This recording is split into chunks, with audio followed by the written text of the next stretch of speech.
afternoon, everyone, and welcome to our special edition of the WHS MedTalk series. My name is Stephanie Wagner. I'm the Manager of Marketing and Community Relations here at Washington Health System. And today we will be discussing the COVID-19 vaccine and answering a number of questions that you may have. And a good bit of those really specifically relate to women's health.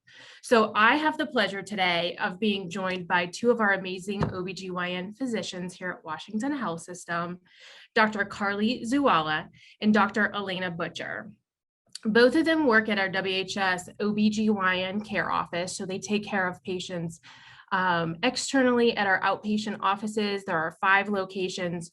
They also have the pleasure of delivering those cute little babies that we post on Facebook that many of you see, and they do so at the new WHS Care Center for Family Birth and Women's Health. And I'd like to have each of them introduce themselves a little bit more, just in case you don't know them yet. So Dr. Butcher, do you want to start? Sure. I'm Elena Butcher. I'm originally from Illinois. I went to undergrad at University of Iowa and then University of Illinois for medical school. And then I came out to Magee Women's Hospital for residency in OBGYN, which is where I met Dr. Zuala, and then followed her along her path. But I finished residency in 2019 and then started at WHS in August of 2019 and have been here and enjoying it since that time. From a personal life standpoint, I live in Mount Lebanon with my husband, Matt, and our 6-month-old daughter, Georgia, who I also had at WHS and had a wonderful experience. And then we also have a golden retriever, Barkley, who is adorable, and they are slowly becoming best friends. That is wonderful. Thank you. And then Dr. Zuala, you go ahead. My name's Carly Zuala. I am originally from Youngstown, Ohio. I am a little bit boring. I did undergrad, med school, and residency all at the University of Pittsburgh, doing my OBGYN residency at Magee Women's Hospital, where I met Dr. Butcher. I started at Washington in August of 2018, and I had my daughter, Zoe, at Washington in August of 2019. So that's a little bit about me. I live in Upper St. Clair with my husband, Matt, and my daughter, Zoe. So. Wonderful. It's kind of exciting that you guys knew each other from before, and now you guys get to work together again. I'm sure it's a ton of fun. So let's get started and jump right into this question and answer session. So I know most of you that are watching this video know a lot of the basics about the vaccine. You know what it is, how it works, and that sort of thing. So we don't want to cover any of that today. We would like to get right down and deep into some of these questions and reasons for hesitancy. So, and much of that really surrounds, information that relates to women's health. So I am so thankful that the two of you had taken the time today to help clarify some of this for us. So our first question really is rumors that are circulating for many months online. And they are about how the COVID vaccine really relates to, or people think that they affect a woman's fertility or maybe the ability for a woman to get pregnant in the future. Dr. Zuala, if you could address some of these rumors and sort of clarify, the facts on that perspective. So I think one important thing to note is that the initial concern came out of this idea that part of the genetic code for the spike protein, which is what the target of the vaccine is very similar to a protein that is found in the placenta, or the kind of organ that helps bridge mom to the baby and helps the baby grow and become healthy. So that's kind of where the concern started. However, while the genetic code was similar between this protein that the placenta has and the spike protein, they actually are not, while they're similar, they're completely different proteins. So this theory has been scientifically disproven. Your body, after getting the COVID vaccine, is not going to attack your reproductive tract. There's no evidence that it causes infertility or causes problems in subsequent pregnancies. Obviously, it's not safe to do research studies. It's not ethical, I guess, to do research studies on pregnant women and their unborn children. So pregnant women were not included in the original vaccine trials, but in reality, pregnant women are excluded from medication trials, from here on out, and we still give pregnant women a lot of medicines that we know are safe. In the pregnancies that have happened in women who were early vaccine recipients, there have not been any noted side effects in moms or babies. So there is no reason to believe that this is something that's unsafe in women who are contemplating pregnancy or have never become pregnant, but think in 10 years they would like to become pregnant. There's no concerns in terms of infertility. And this statement about fertility concerns has been supported by the American College of Obstetrics and Gynecology, SMFM, which is the Society for Maternal Fetal Medicine, who are OBGYN specialists for high-risk pregnancies, and ASRM, which is the American Society for Reproductive Medicine, or OBGYNs who are focused on infertility issues. So I think we can feel confident not only in the data, but the groups that support the vaccine, that it is something that is safe and not going to cause fertility issues in the future. Perfect. That's great to know. Dr. Butcher, do you have anything to add before we move on to the next question? No, thanks. That was a great answer and review of all the science related to the vaccine and the placenta. Perfect. So let's move on. So what about receiving the vaccine when you're actually pregnant or breastfeeding? And Dr. Butcher, I'm going to toss this one to you because I know you have a little bit of a personal experience with this, and I'd love for you to even share some of that in your answer. Sure. Well, to start, looking at pregnancy and the vaccine at the beginning, as Dr. Zuala said, pregnant women were not actually included in the Pfizer, Moderna, J&J studies because we are a protected population. And so from that standpoint, we didn't have data at the beginning, but it is nice. Now we do have some data. It's all retrospective and is from the women that received the vaccines early when they were released. So it's all retrospective data and it's mostly self-reported. So looking at that, we know that there does not seem to be any side effects. There doesn't seem to be any increased risk in miscarriage and congenital anomalies or preterm birth. And looking at the rates of all of these, the rates of women that have gotten the vaccine are similar to the rates similar or lower than the rates in the general population. And so that we know is not increasing our risk. And that was one of the big concerns of pregnant women. Furthermore, we do not think the mRNA crosses the placenta.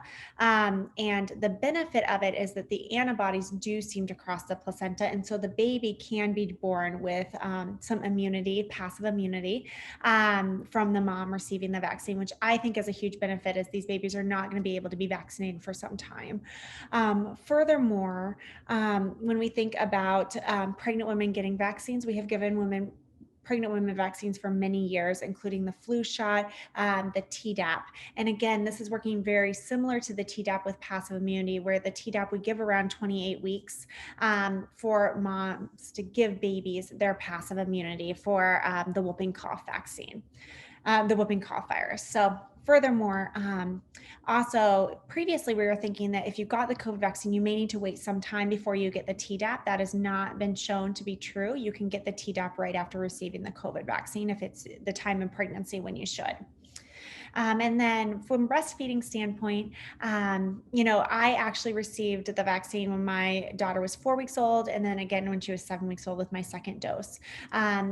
Speaking from personal experience, my daughter had no side effects. I had a little bit of fever, like low-grade fever and chills, and she again was not affected whatsoever. But looking at the data on breastfeeding and the vaccine, again, we do not think the mRNA passes through the breast milk, but we do think antibodies do. And we think that both IgG and IgA antibodies pass. The IgA antibodies are actually, from a breastfeeding standpoint, what protects the baby. And so we do think both of those pass. There may be more immunity from getting the vaccine in pregnancy than with breastfeeding, but both are great options and will provide some protection. and safe, which is nice. Yes, perfect. Thank you so much for sharing even that personal side of it, because I know it's always helpful to hear sort of a personal experience from someone that has gone through it, especially from a physician. Dr. Zuela, is there anything that you want to add on that perspective in terms of pregnancy and breastfeeding before we move on? I would say that while the data is limited, there is good data that a pregnant woman who is vaccinated will give more antibody through the placenta and through breast milk than pregnant women who are infected. So just kind of further supporting what Dr. Butcher was saying, it is safe to get the vaccine while you're pregnant, and it's a great way that you can potentially give your newborn baby who has very little immune system some protection from a really scary virus. And in general, we didn't think that COVID impacted children severely. However, there's some pretty scary data coming out of out of the Southern Hemisphere in terms of variants down there that do seem to be impacting children more. It's obviously really hard to draw conclusions because their medical system is not as advanced as ours, but it is scary. And I think this virus has proven that we don't understand everything about it. And I think protecting as many people in our society, including children, is going to be one of the keys to kind of being able to move on from this. I would agree. And then all the variants that keep coming out, it's just so unpredictable. It's really tough. All right, wonderful. Let's move on to our next topic. And that sort of surrounds swollen lymph nodes. And I know this is a concern for some women, especially around the time that they're either receiving the vaccine, and that may be that same time frame that they're supposed to have their mammogram. So, Dr. Zuela, is this something that like women should really be concerned about, and what advice might you have for them? So definitely we are seeing a reactionary swelling of the lymph nodes that can be picked up on mammogram. Now, is this a reason that you should delay your mammogram? Especially if you missed one last year? No. It is definitely something you can let the radiologist know about. I mean, if you're completely up to date on your mammogram, I think delaying 4 to 6 weeks is completely acceptable. But if you're having an issue and your doctor suggested getting a mammogram sooner rather than later, or you missed your mammogram in 2020 because of COVID, I definitely wouldn't put it off because of the vaccination. Certainly, if they saw something that looked benign, just like a little bit of enlargement from the immune response in the lymph nodes, in your axilla or your armpit, they can always bring you back for another look to make sure that it's resolved. But I wouldn't delay your mammogram, especially if you're having symptoms or you missed last year's because of the vaccine. Or in that manner, I wouldn't delay the vaccine as well. I would get it when you can, because radiologists understand what benign looking lymph nodes look like and can always bring you back for an ultrasound or another look in a couple weeks if there is any concern whatsoever. Perfect. Thank you. Let's get into talking about blood clots, because I know this is a big topic and concern as well among women. And really, this is sort of like on both sides, not only just with the vaccine, but as well as actually having the virus, so that there's risks on both sides. Dr. Butcher, do you want to jump in and start? Maybe let's start with sort of like the vaccine side of stuff. Sure. So the vaccine that has had the increased risk of blood clots is the J&J vaccine. There has been no increased risk of blood clots with the mRNA, which is the Moderna and the Pfizer. So that is something to keep in mind. But from the J&J perspective, there were some cases with blood clots that were reported to the FDA and investigated. And we now know that the risk of forming a blood clot from the J&J vaccine is incredibly low. That is why it's still on the market. And the benefit of the vaccine is much higher than the risk of getting a blood clot. Furthermore, just to characterize it a little bit, the risk of getting a blood clot from the J&J vaccine is less than the risk of just randomly getting it in pregnancy, less than the risk of getting a blood clot on hormonal birth control, and much, much, much less than the risk of getting the COVID, getting a blood clot while having the COVID infection. In fact, it's about 50 times less than that. So when we're thinking about risk of benefits, while yes, it is scary to hear that you may be at slightly increased risk of having a blood clot, it is something that after getting the J&J, certainly if you have symptoms, it is important to let us know, but I would not get the J&J vaccine because of this risk. Again, it is so minor, and that is why it is still on the market and still being given to patients. Perfect. Dr. Zawala, do you have anything to add? All I would add to that is that, it's the FDA's job to kind of make the final call in terms of risks and benefits to the general population. And, we agree that they saw a concern and that's why they paused it, but it's been thoroughly investigated and they would not put this back on the market if they did not think it was safe. Furthermore, the American College of Obstetrics and Gynecology states that even if you do get J&J, there's no reason that you need to either stop your hormonal birth control or switch birth control methods because of this risk. Again, like Dr. Butcher said, the risk associated with the J&J vaccine is so much less than with birth control or an unintended pregnancy. So you don't have to stop birth control if you happen to get J&J or that's the only one available to you. You can continue your birth control as prescribed. Perfect. Thank you. It's really good to hear sort of like that perspective and how small of a chance, when you put it in that different perspective of it. So thank you. So our next topic is not just for women. It also applies to men. And it's something that I personally have heard quite often. So the question is, I've already had COVID, so I have antibodies. Why do I need a vaccine? I'm sure you guys have heard this from your patients, but maybe you can tell us why you think it's still important to get the vaccine.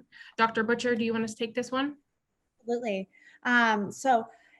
While yes, you do have some natural immunity after the COVID vaccine, the immunity that you have, after the COVID vaccine and the COVID virus, but the immunity you have to the COVID virus afterwards is only lasts about 90 days. Certainly some people are a little bit more, a little bit less, but you have a much more robust immune response to the vaccine. And so that's going to carry you a lot longer and prevent a repeat infection.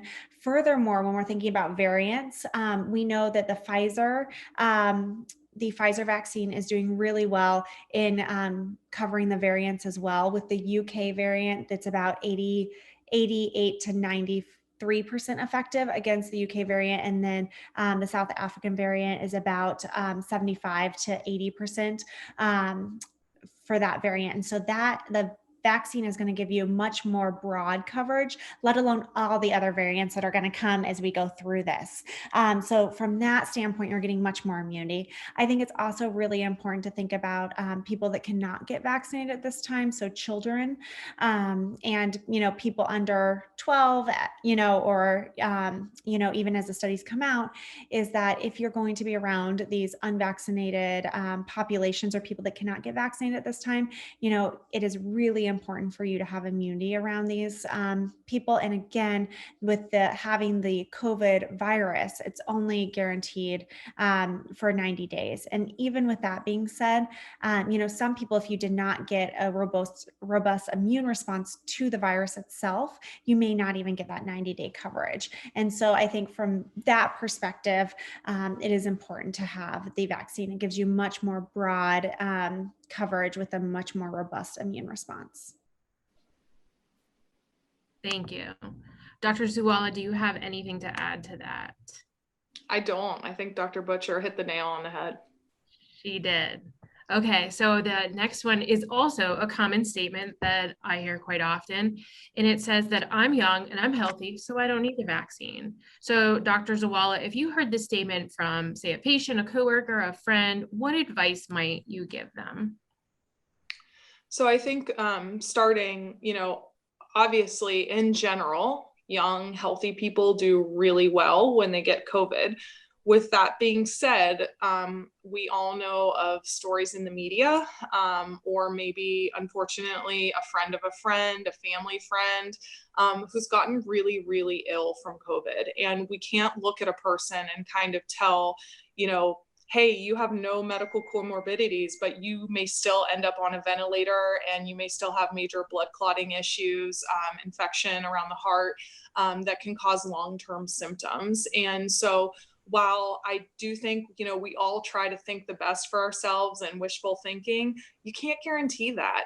And like Dr. Butcher said, there's a large part of our population that can't be vaccinated right now.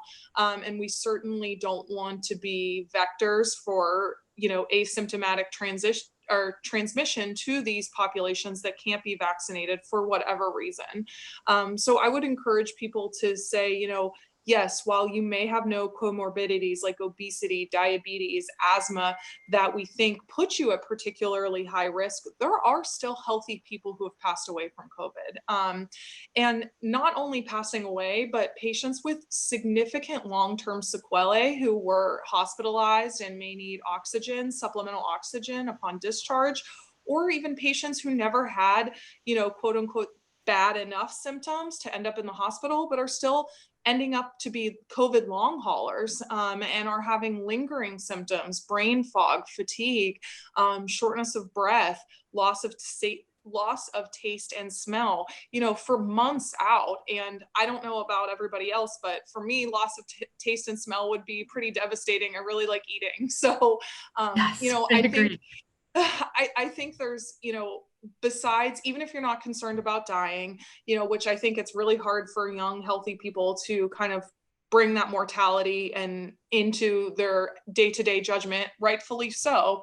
I think there's a lot of other benefits besides not dying that should still encourage people to get the vaccine, even if they are young and healthy. That's wonderful. Dr. Butcher, you have anything to add?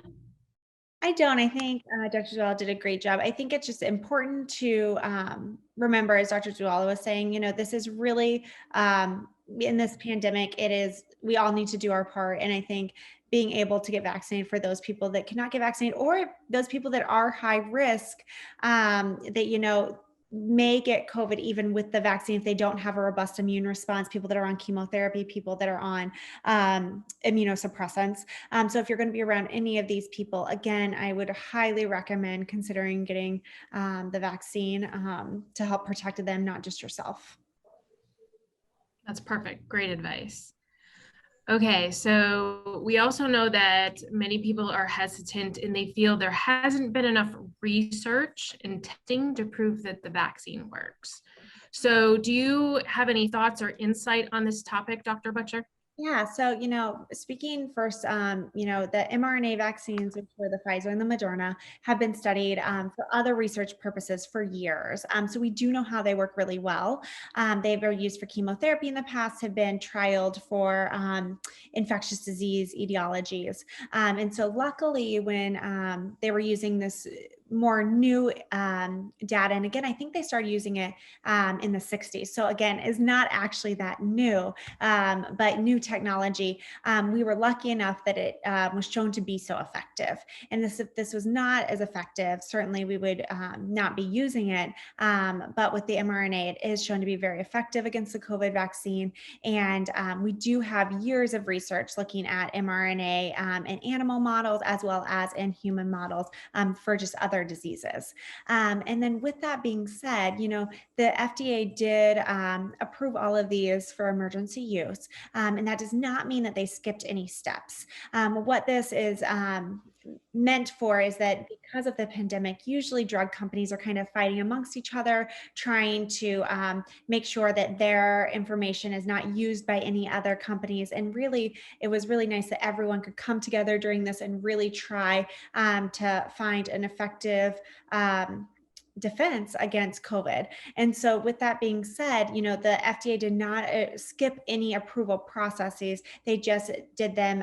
Everyone was in agreement and trying to get this passed. And so from that standpoint, it has been just as well vetted as anything else. The FDA, again, would not approve something that was not safe.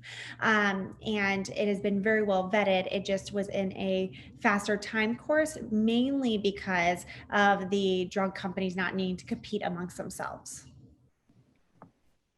Perfect. I know it was like all hands on deck, ready to go. So Dr. Zuala, do you have anything to add to that topic? I would just say that, these are unprecedented times, and it called for an unprecedented response. So globally, scientists were collaborating, sharing genetic information as it became available about the COVID virus and its different proteins to find an appropriate target. And they had been working on a SARS, which is a similar coronavirus, which people may remember from the early 2000s. They had been working on a SARS vaccine. So they were kind of able to make some quick changes and really get this out there. But like Dr. Butcher said, no steps were skipped. It was just that there were a lot of moving wheels at the same time to get us some protection as quickly as possible. So unprecedented times call for unprecedented measures, but that doesn't mean that it was unsafe or that any steps were skipped. It was just a lot of global collaboration among companies that are typically competing with each other. So it's really amazing that they were able to get it out as quickly as they did, but that does not mean it's any less safe. Perfect. Thank you.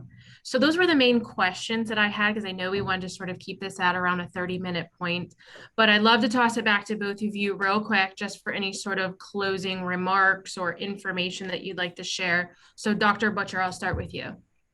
I would really encourage everyone to consider getting the vaccine. I think from a public health standpoint, we all need to do our part.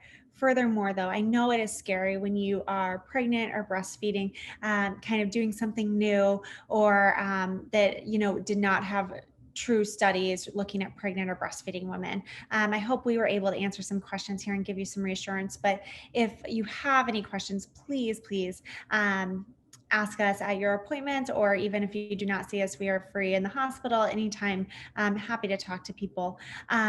With that being said, just from my personal experience, I did get it while breastfeeding. I'm very happy with my decision. If it would have come out while I was still pregnant, I would have happily received the vaccine at that time. And, my family has been vaccinated, and I hope once, it is approved for children and babies, that my daughter will also be able to be vaccinated. I think that the COVID virus is incredibly scary. I think we don't know all of what it's going to do yet.